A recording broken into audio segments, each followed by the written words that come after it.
বিয়ের 12 বছর পরও যখন অনুর সন্তান হলো না, তখন তার স্বামীও তার হাত ছেড়ে দিল।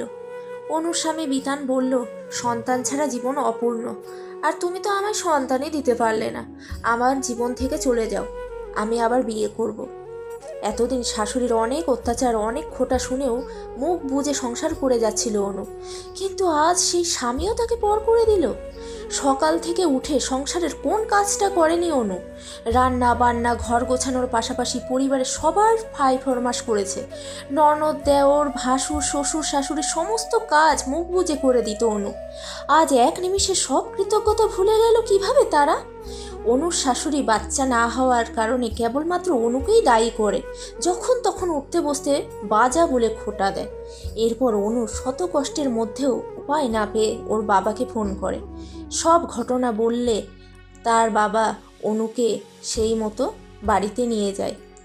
বাড়িতে নিয়ে যাওয়ার পর অনুর বাবা অনেক বোঝায় অনুকে, আর অনুর মা বাবা দুজনে মিলে অনুকে বোঝায় আর বলে, হ্যাঁ রে মা, এটা তোরও বাড়ি, বিয়ে হয়ে গেলেই কি মেয়েরা পর হয়ে যায়? তুই এখানেই থাকবি। ভাগ্যের কি পরিহাস, সেদিনই অনু জানতে পারে সে মা হতে চলেছে। কিন্তু চরম ঘৃণায় বিতানকে কিছুই আর বলে না। বিতান ডিভোর্স পেপার পাঠালে তাতে সইও করে দেয় কাঁদতে কাঁদতে। অনু মনে মনে বলে, হে বিধাতা, তুমি এর বিচার করো।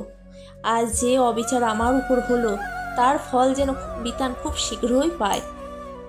এরপর শয়তান লোভী বিতান বিয়ে করে ঘরে তোলে কম বয়সী একটি সুন্দরী মেয়েকে। নতুন বউকে পেয়ে ভুলে গেল অনুকে।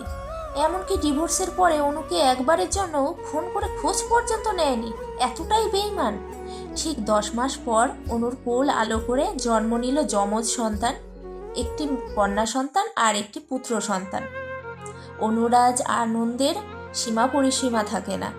আর ওইদিকে বিতানের নতুন বউ বিতানের মা আর বিতানকে আঙুলের ডগায় নাচিয়ে চলে। বিতানের মাকে দিয়ে বাড়ির সমস্ত কাজ করায়, চাকরানির মতো যাকে বলে একদম খাটিয়ে নিচ্ছে।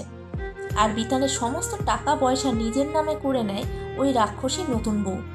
এমনকি নিজের মাকে পর্যন্ত শ্বশুরবাড়িতে এনে রেখেছে। আর ওইদিকে ভাসুর, ননদ, দেওর যারা ছিল তাদেরকে বাড়ি থেকে বার করে দিয়েছে। এরপরে বিতানের জীবনে ঠিক কী ঘটলো আর অনুর জীবনে কী ঘটলো সেটা জানতে হলে তোমরা আমাকে একটু কমেন্ট করো, তাহলে আমি নেক্সট পার্ট নিয়ে আর একটা ভিডিও বানাবো। আর আমার ভিডিও যদি ভালো লেগে থাকে একটা লাইক করে দিও। ধন্যবাদ।